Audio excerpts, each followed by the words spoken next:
Welcome to Mindful Live 125. I am your host, Nathan Springer. It is the 25th of August in the year of our Lord 2022. And tonight, there are numerous things to talk about.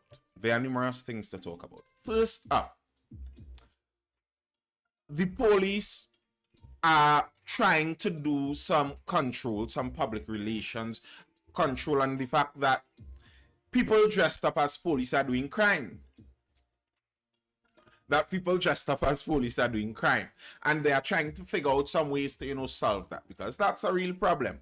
And I think that's very understandable as a problem, because hi Chels over there on TikTok, I think that's a very understandable problem, because if the criminals and the police are looking the same, we are in some trouble. We could understand that. That's not exactly the ideal setup for the criminals and the police to be kind of confusing to differentiate.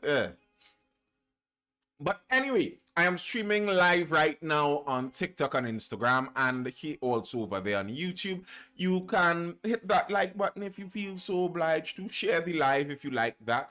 And let's see if we could get in depth into the story of the day.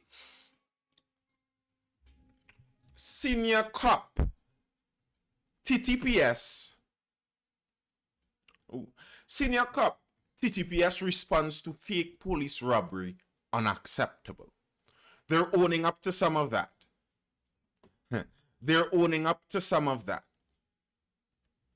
Acting Deputy Commissioner of Police, DCP Wendell Williams, said the response time of the officers in the Central Division to report that men in what appeared to be police uniforms were robbing a family was unacceptable. I don't know how many of you were in the live where we spoke about the incident where the businessman right around my region here in Central, in Chase Village, his family was robbed. His home was robbed. He wasn't at home. His daughter, her boyfriend, his wife, they were home, and fake police jumped in. They knew it was fake police, but nonetheless, they were still able to kick down his door, gain entrance, and rob the family.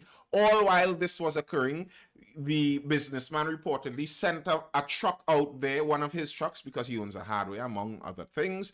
He sent a truck out there to stop the criminals from being able to escape, so they weren't able to get into the vehicle they came with, so they had to jump the wall and go hijack another vehicle. According to the businessman, during this whole thing lasted something like 20 minutes, and during those 20 minutes, they were repeatedly calling the police to no avail.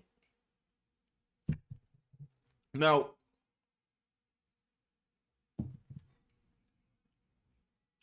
police have limited ability to stop crime.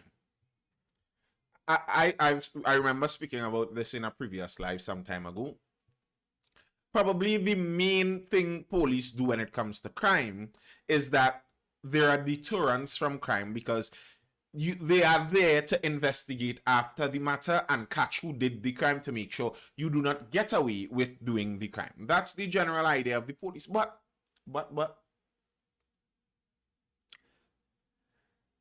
the actual possibility of police stopping crime when it's in the act has to do mainly, yes, 20 minutes, roly-poly, 20 minutes, has to do mainly, I like that you said that, Kyle Edgehill.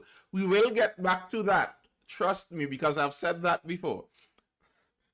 Yes, has to do mainly with their response time, police response time, when it comes to actually stopping crime. As in crime going on, their response time is the main thing. It's the main thing. That's what makes them able to stop a crime in act. And that does happen sometimes. But when you see things like in a home invasion would be something you're hoping the police respond to as quickly as possible. And quick response time is also a deterrent for future wannabe bandits. If you know that, hey, if I'm going to rob someone's house and it takes anything longer than 15 minutes, surely I am in jail. I might end up in a police shootout and I might be dead. But if you know you could go and rob someone's house, they have no arms or ammunition inside their house, and you know the police aren't going to be there for anything shorter than an hour, you have a lot of time to do a lot of nonsense. Speaking at the Police Weekly media briefing on Thursday, Williams said the response time for calls is something the police are addressing and have been for some time. On August 20th, we just went through that. The police have a clear objective set in terms of our response time. That speaks to our patrol policy and issues around it. It is a work in progress. We know where we are in terms of average response time, and we know what we are working towards in terms of bringing that response time down. Williams said when asked about the time it took for police to respond, adding that steps are being taken to correct undue delay. Now, I understand some of that may be matters of national security, but I'd like to know what these steps are. What steps are they taking to decrease that delay? How are they planning to do that?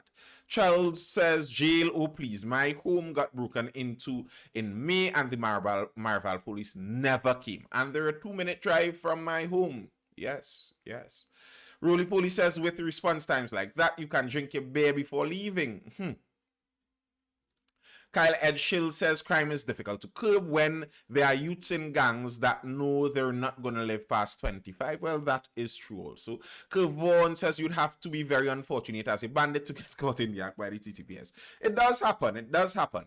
It seems more likely if there are police in the general vicinity in a vehicle already, that's how it generally happens. But to call a police station and get a response from a police station, someone going to leave that spot, that doesn't seem like it's likely. Gustav Joseph over on Instagram says, I was robbed and beaten 1 street away from the Malabar police station. They took the report and said there was nothing they could do because the crime started in Arima. They do not care. There are so many stories like that. Too many stories like that. Way too many stories like that. And that's why I think for him to say just that they're working to stop the delay, I think that is insufficient. I would rather hear what specifically are you doing, because you're saying you know that you're taking too long, you know where the problems are. So let's get a little specific here, because it's easy for you to say those general things, and when no one sees any difference, you're saying we're working on it. Trust us, we're working on it. Where are you working? Trust me, we're working. Well, point out where the work is going on. Like, give me an exact thing. Like, it's like, you ever heard people who talking about, yeah, I had problems before, whatever, their personal problems, but right now I'm working on myself. Like, if you're looking to get in a relationship with some formerly toxic person and the only reassurance they're giving you is, I'm working on myself, maybe you should run from them, because you have to get a little specific there. You have to get a little specific. What exactly are you working on? We knew that you were failing before. So this change you are making that you're working on here and fixing up yourself, where exactly is it happening?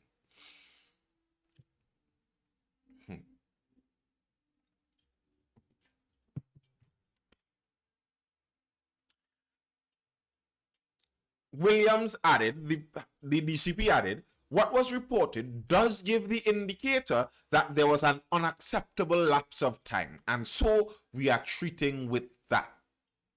We are treating with it, and more so because it involves person using apparel purporting to be police officers. That is something we take personally, because it puts each of us who are really standing to protect and serve in a bad light, I suppose. Now, this is my problem with so many things in Trinidad. As we regularly say, no accountability. Imagine the allegation from the man who was robbed, the victim.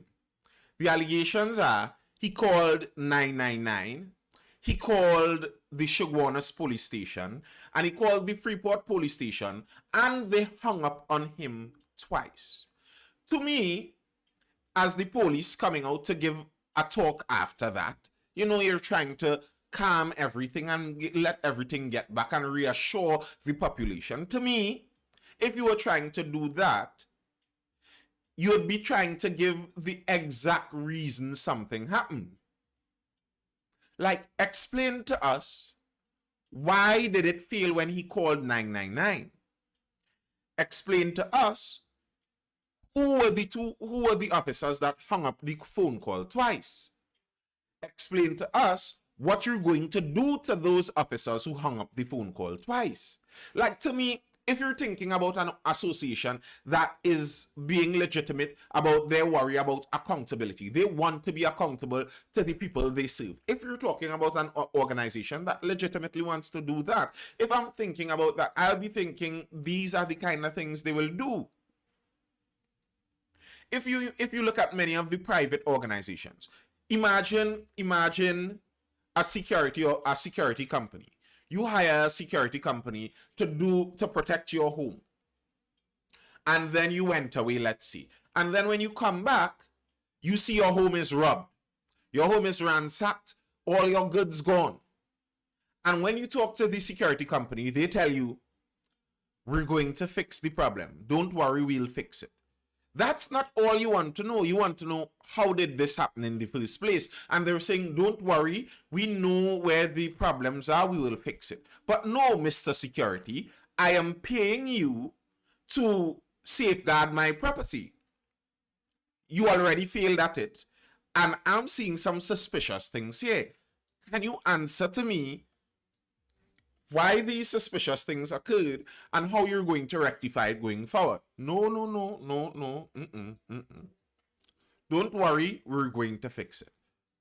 What is that? How does that make sense? Zero accountability on that front, at least to me. Now, they are looking to enact some amount of changes because of this whole police doing, people dressed as police doing crime. They're looking to make some changes. Cops stopped from wearing balaclava masks during roadblocks and searches. So, you know, the police these days, they were really enjoying that whole full balaclava business, and they're being stopped from it. They're being stopped from it. And I think I like that. I think I like that. To me,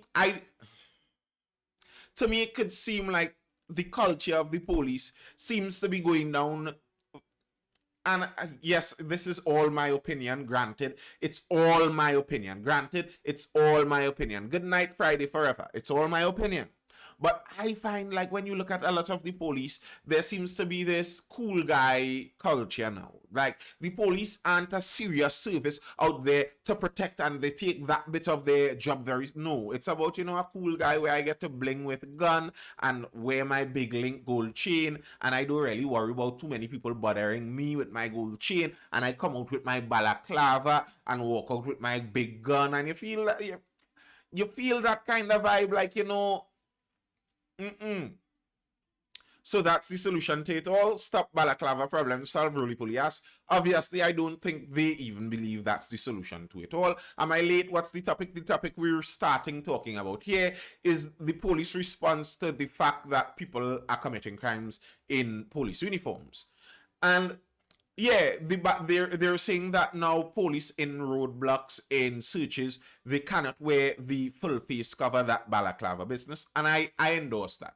I like it. Now, I understand that obviously this isn't the end-all be-all. Of course, this isn't going to solve the whole problem, but I think it's a step in the right direction, and you should applaud a step in the right direction. Even if it's not going to solve the whole thing, I don't find, like, some people have that tendency where, all right, an organization, a person, a group, some leader, someone is not going perfectly, but they make a step in the right direction and you respond to that by still criticizing them about where they go bad. I don't think so. I think you still give them the props. Okay, right, that's a step in the right direction. Shai Panda says, being a police is a fashion statement and just a job, no pride in being a police anymore. Like, I don't even know if I would say pride in being a police, but being serious about the service part of your job. Like, there are some nurses, I have to give them those props. There are some nurses, you go to some healthcare places, and some nurses, you see that they take as you say, pride. They have a certain amount of weight of responsibility that they hold on their shoulder, knowing the profession that they do. And they have that weight of responsibility. They carry about their profession with it. They have that care. They have that concern. I remember, now there can be some criticism of some teachers, but during my schooling, there were some teachers where you saw that same thing. They took the seriousness of their job seriously. The seriousness of their job seriously. Yeah, they saw that I am molding a young mind, and you saw the approach they took to it. I find sometimes when you look at the police service, some people don't seem like they have that kind of seriousness. And I could understand when you look at the public image and you see that kind of cool guy fashion statement officer thing, it does not give that feeling. It does not give that feeling. A prime example is the Finland, yes. Finland Prime Minister, a young lady. She's the leader of Finland. And recently she came under some heavy criticism because photos surfaced of her liming and partying. Good night, the punching will, wow. Good night, punching. And yeah, the Finland's Prime Minister, she got into some serious trouble. Pictures of her partying and getting down and dancing with some other guy and etc., etc., etc. And the thing is, she's a young woman, 34, somewhere there, 30s. And for a young professional, that might not be a strange thing. That might not be a strange thing. But as the leader of a country, people are expecting a certain kind of seriousness about it. Finland is right there next to the bacchanal with Russia and all of that. Russia could be looking to rush them any moment just now. And to think that you have these concerns, these serious concerns going on, and you have someone partying, it just does not give that good image. And a similar thing, I think, could be said for the police service. Now, someone says the army and fire too. Army has had that for quite some time, but granted, the army isn't in the same position as the police service. To be very honest, I don't even mind some of the army cool guy style. Many of the army recruits, they take that very sharp trim up and etc. and etc. Like, I don't even mind that too much for the army. They aren't in the same position as the police. They aren't in the same position. And many of them, if they step out of line, they have their own jail they could get thrown into, etc. So even on the army side, I still wouldn't put it in the same way. The police hold a different position. Like, I think the police are supposed to be more like nurses with guns than like military personnel, because they have that interaction with the public that they must go around with. That's more of the niche they fit to me. A nurse with a gun kind of way, because it's protect, yes, and serve. A lot of your interaction wouldn't be with criminals. So to have a disposition like you're always expecting to deal with a criminal isn't a wise thing for the police, I think.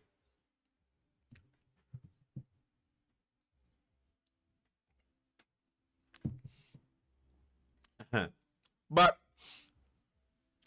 as I've said before, not nurses with guns. Like, honestly, nurses with guns. It could sound funny, but I honestly believe that a bit. I honestly believe that a bit. But as we're on the topic of what police wear, I remember a while back, I was semi-joking and saying that some of the arrogance that we see from some officers, obviously not all of the officers, but from some officers, we might be able to curb that if we put these officers back in short pants. If we put these officers back in short pants, we'll be able to curb some of that arrogance. And what would you know? Retro look for 60th Independence Day parade. Prison officers' work is to deal with criminals alone. Very true. There was a palpable change in the way police behaved when the uniforms changed. Yes. Retro look for 60th Independence Day parade. Spectators at this year's Independence Day parade will be treated to a retro look of police officers wearing short pants and knee-high socks. Gold Commander of the parade, acting DCP Wendell Williams, said on Thursday. So they're going to be back out in short pants for the parade. I don't know how many of you are regular parade viewers, but if you are, we'll get the opportunity to see the police as of old again in short pants. And as I was saying, I wouldn't mind, let's extend it for the month and see how it goes. Let's extend the retro, like, isn't it supposed to be like a month-long celebration or something like that? Like a really lengthy celebration? Well, I think we could do that. Like, we extend the short pants wearing for a month of the police and see if we see a change in the behavior of the police. If the police dress like a primary school youth, let's see if we see a difference in their behavior. Queen Kitty P, how will they stuff their pockets in a short? Ooh. Shots being fired, Queen Kitty. Shots being fired. But yeah, I am all for it. Where can we send in those suggestions? I think for our 60th anniversary, you could gift the population with this. An entire month of retro police wear. We have them out there in the short pants and the socks. I mean, if they're going on raids, okay, wear tactical clothes to do tactical stuff. But by and large, when you're just out there patrolling, when you're out there walking the streets, short pants and long socks. Imagine you getting ticket from an officer in short pants. Wonderful. Good. That would be good. All tickets being shared from short pants from officers in short pants too. And it teaches you the respect also, because you could watch them in the short pants and feel like you could ring on him, but he could drop another ticket on you. So you have to watch the short pants and find it looking a little silly and still hush him out. So it's humility all around. It's a lesson in humility for the entire country.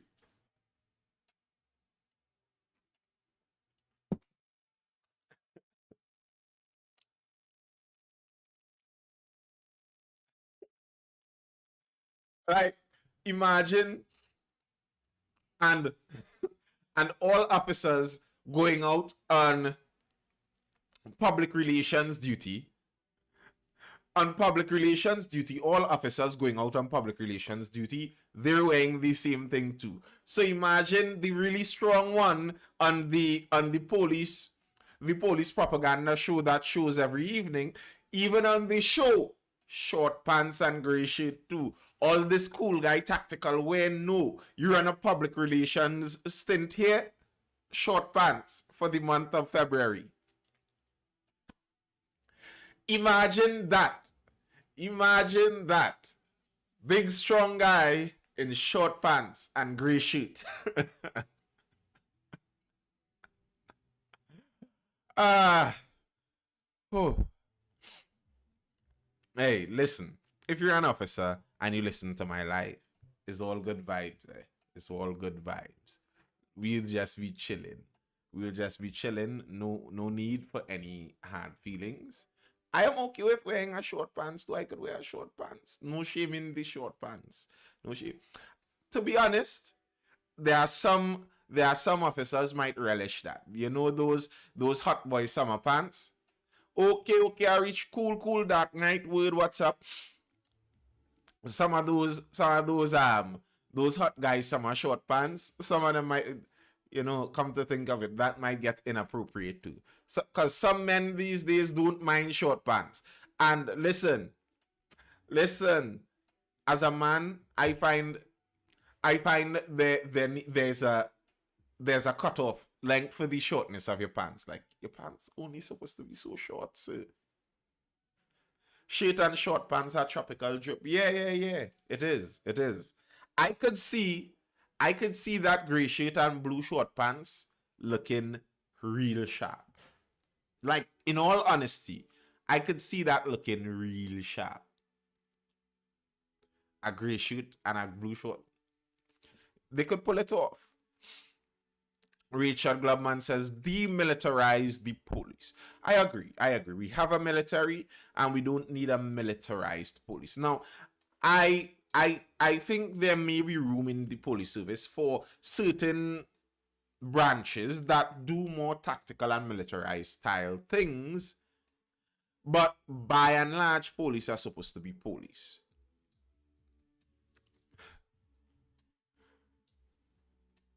Yes, it's a regiment. Yes, Peter Gaia, thank you.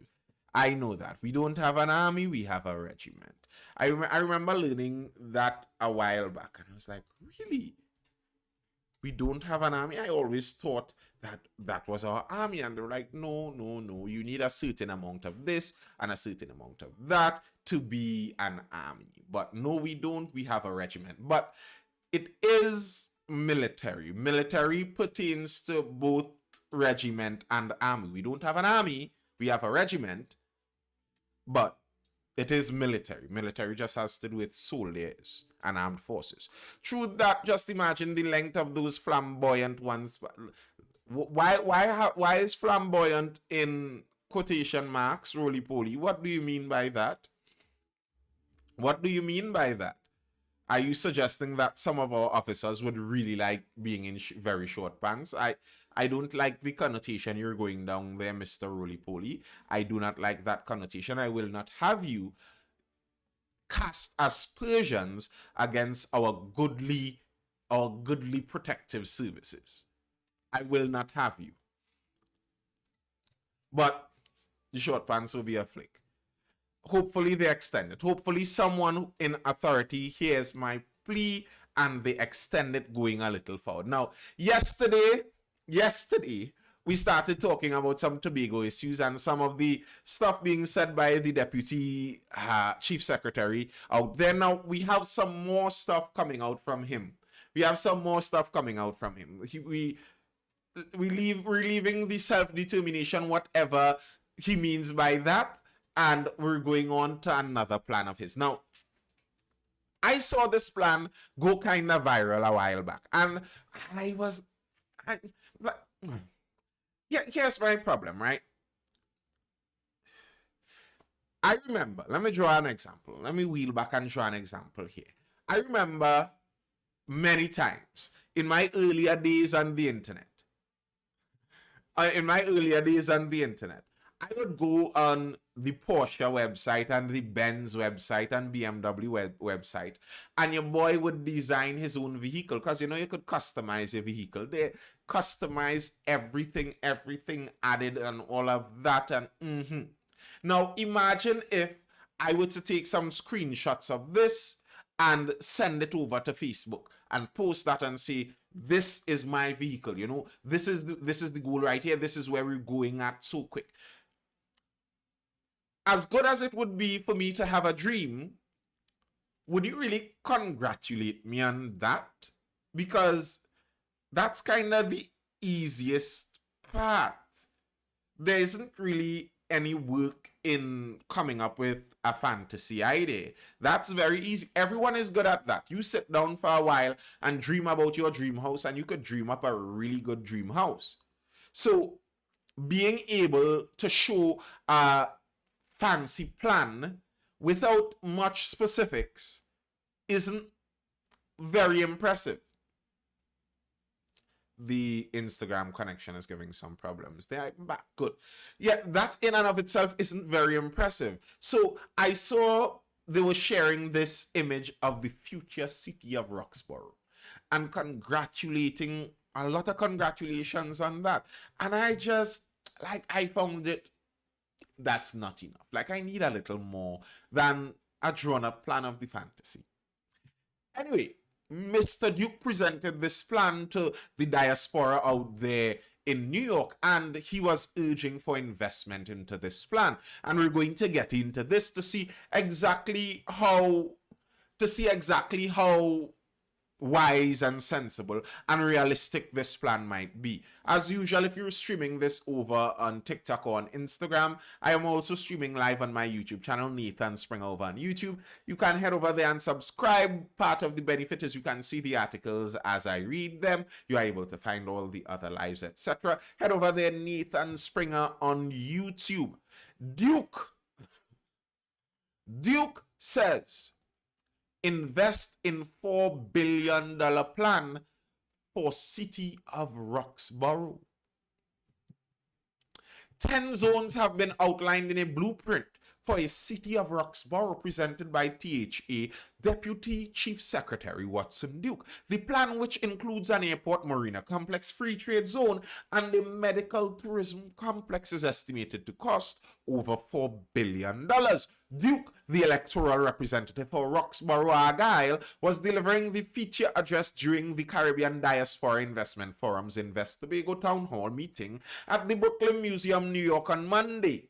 Duke said the city of Roxboro has been in the making since 2015, when he entered the political arena as an independent candidate. Duke, the political leader of the Progressive Democratic Patriots, led his party to a 14-1 victory in last December's Tobago House of Assembly elections. Now we are in office. Quickly I got into office. I went back to the people of Roxboro and I said to them, we do not want a town anymore. Roxboro was always a shanty town, not the real town. And so I am saying we have passed that stage and now we are going to build a city.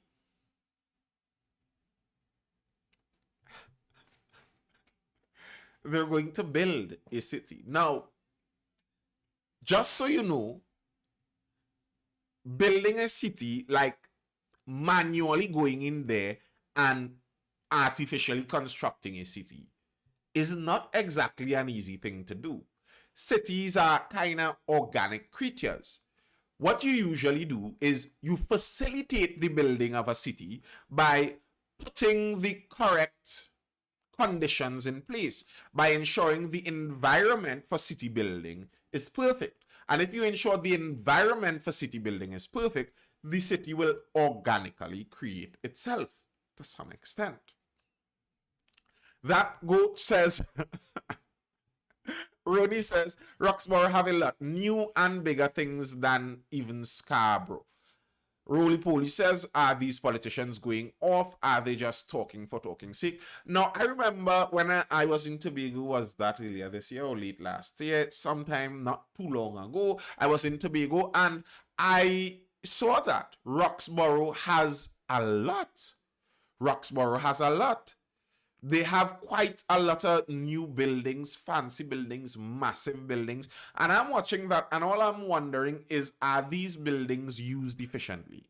Are there enough people using these buildings consistently enough to warrant the cost of building them? Oh, nobody care about men. Oh, Massimo says true cities are often sprung up due to a need for a city. Correct. They're organic.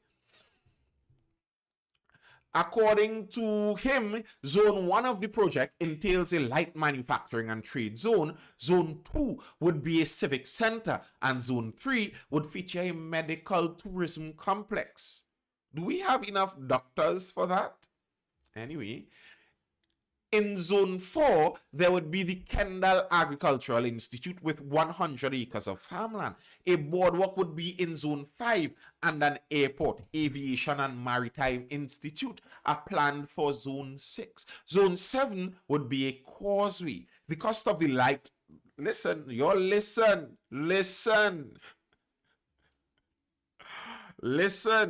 The cost of the light manufacturing zone is US $60 million and free trade zone is US $4 million. The civic center is US $9 million. The medical tourism complex, US $88 million.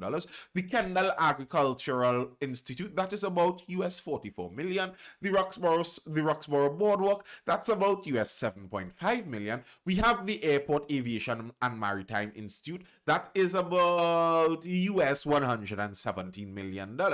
All these were average costs. The causeway, he said, is very extensive and would cost almost US $300 million. Zone 8 would be a marina which could cost approximately US $72 million. If you see the picture of this, Tobago is growing fast. Don't underestimate us. I'm not underestimating you, Queen Kitty. By no means am I underestimating you. But by and large, these things are not done in this way. This has a kind of Dubai flavor. And for one, Dubai is run by an autocracy. So it's easy to get things done when no one can oppose what you're going to do. There's almost surely no way in a country like Trinidad and Tobago you're going to get permission and the ability to do all of this. It's nearly impossible. The current government just wants to extend the present Tobago airport, and that is being constantly stymied. It seems like it's nearly impossible just to get the people off the land. The current THA is giving them some problems with that.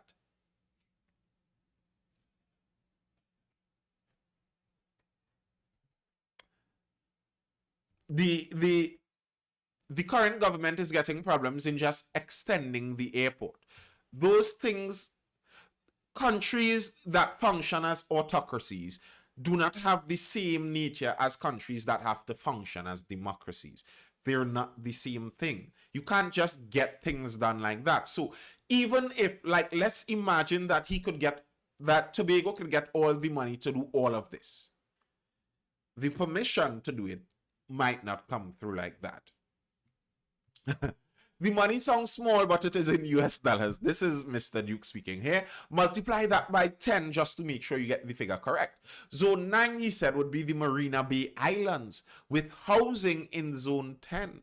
Duke said there are naysayers who believe the city of Roxboro is an unrealistic dream. However, he urged them to compare it to Singapore in the 1960s. He said that island has exceeded its expectations. It can be done. He said adding the human resource remains the most important asset to achieving the goals. He called on the diaspora to use its resources. There are a lot of educated people out here. There are a lot of technically astute people out here. We need to return home and build our country. We need to put Tobago first. We need to make Tobago work. He said Singapore may be twice the size of Tobago, with about 5.5 million people. I had to walk off with that one. I had to walk off. This man is the Deputy Chief Secretary of Tobago and is out in international places saying that Tobago has half the population of Singapore. Singapore has 5.5 million people. Singapore has 5.5 million people. Tobago has 60,000.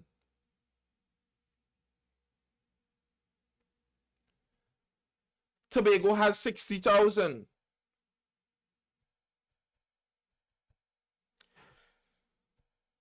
How do you get those numbers? How do you get those numbers?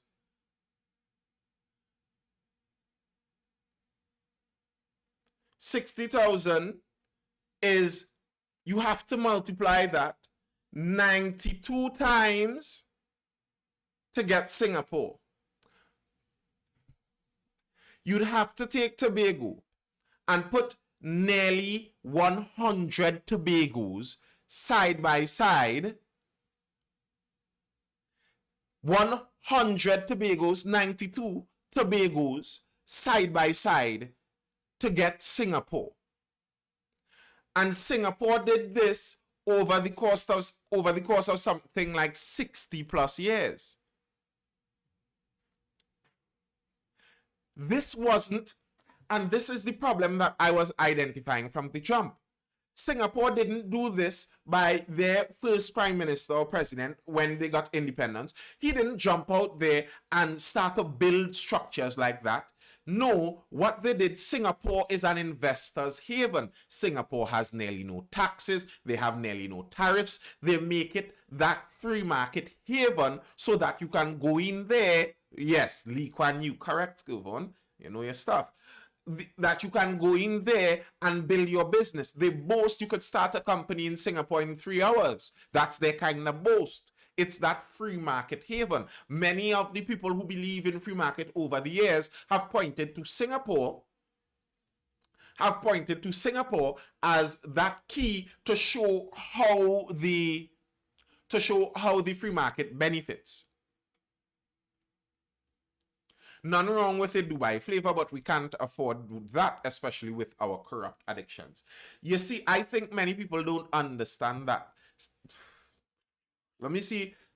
It's like if you are Canada, if you're Alaska, you cannot look at what Maui has and say we're going to structure our tourism to suit Maui. You cannot do that because they are just different conditions that are present there. A lot of what makes Dubai able to do what Dubai is able to do is because of the fact that Dubai is run by an authoritarian government. That's a monarchy. That's king. That's family lineage. That's the king says do this and this has to be done. You say no and you could be dead. That is Dubai. And still with that, what Dubai did was combine that authoritarian ability, and then Dubai did similar to Singapore.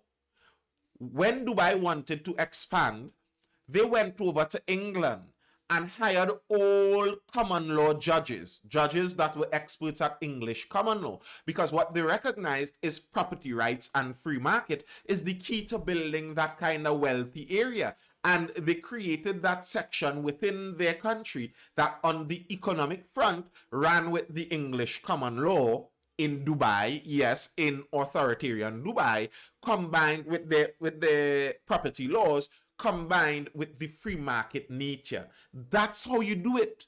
You don't do it by dreaming up and building marinas. The first thing you have to do is create the atmosphere that investors want to come into Roxboro with.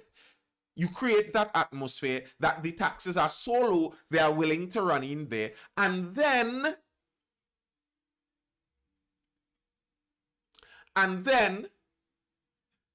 when the investors are there, the potential to build all of these fantastic things would just flow naturally. Part of the problem, as I said from the beginning with this feels like me as a youth back in the days going on the Porsche website and designing my dream Porsche and making it seem like I've done so much of the process in getting that Porsche. That is actually the easiest part of it. You're doing the easiest part first. And I don't think that's how this goal would be established. I don't think that's how you'd be successful in getting through it that. I don't.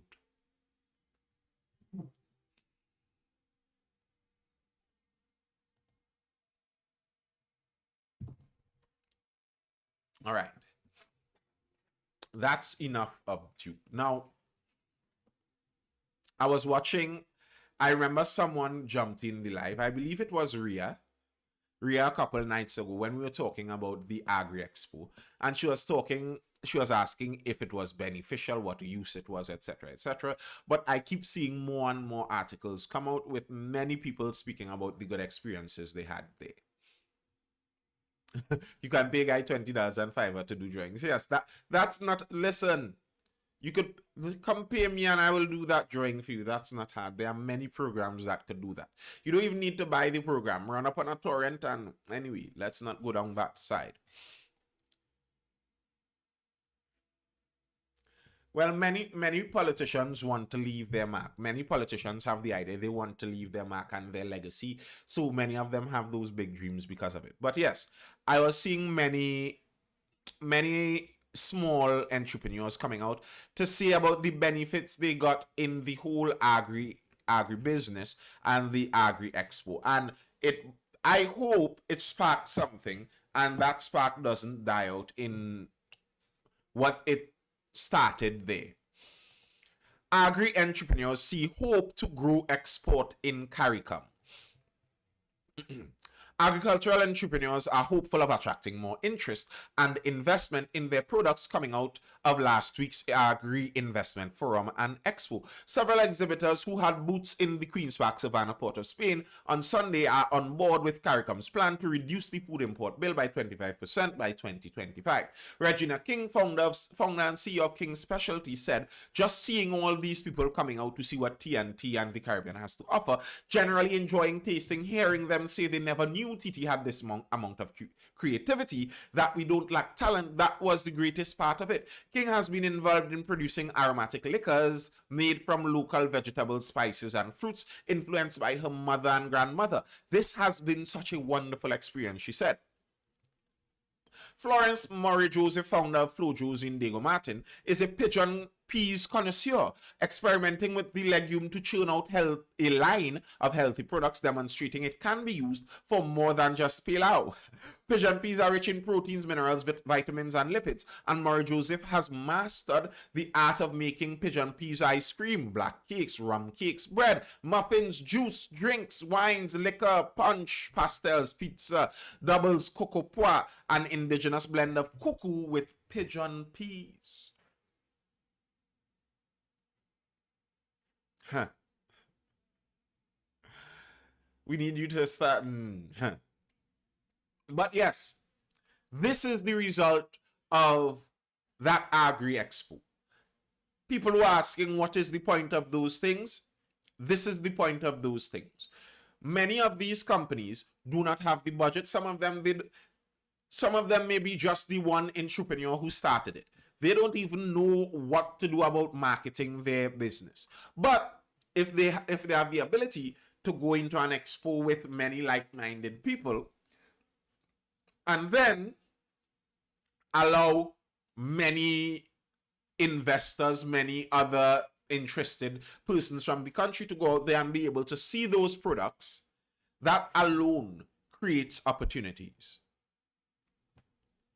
High innovative products have fared well at the farmers market at Mokoya and Sapa, but Murray Joseph said the expo's exposure may have given her the impetus to get her products on grocery shelves locally and abroad. Exactly. That's it right there. The ability to speak to someone who has the know-how how to get your product out there. As some of them were commenting about this expo, and pointing out that during the expo, Prime Minister of Barbados, the President of Guyana would have walked past and could have seen your product right there. That's an opportunity that maybe you would have never been able to attain otherwise than this. Quite possible. And I like the idea that the government has already said this is going to be a yearly feature. I like that.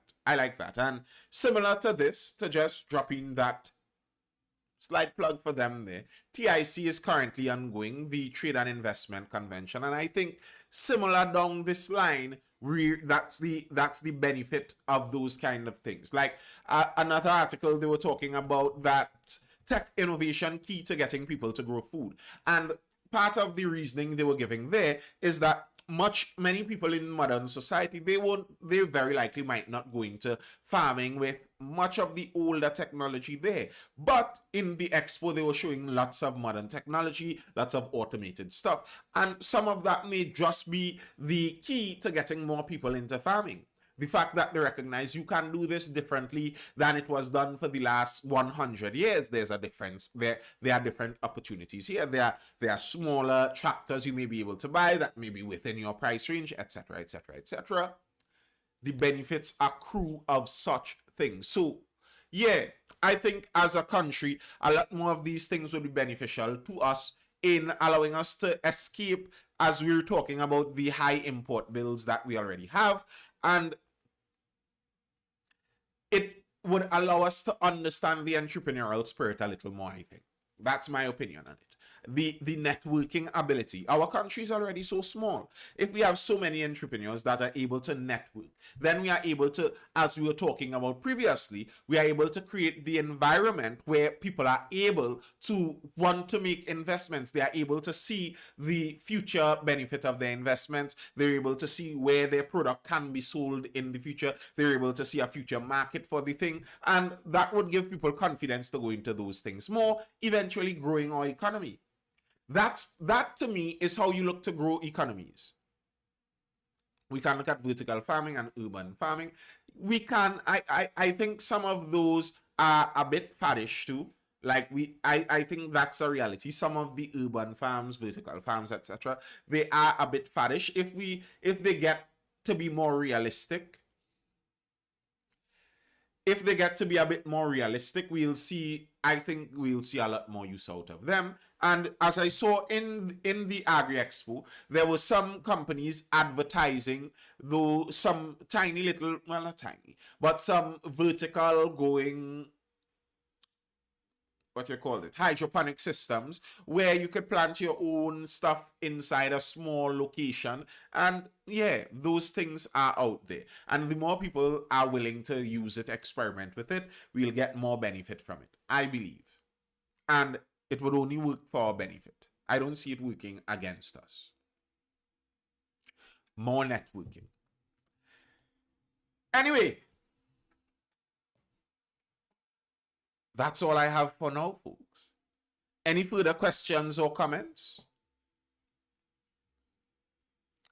Any further questions or comments before we call it a night?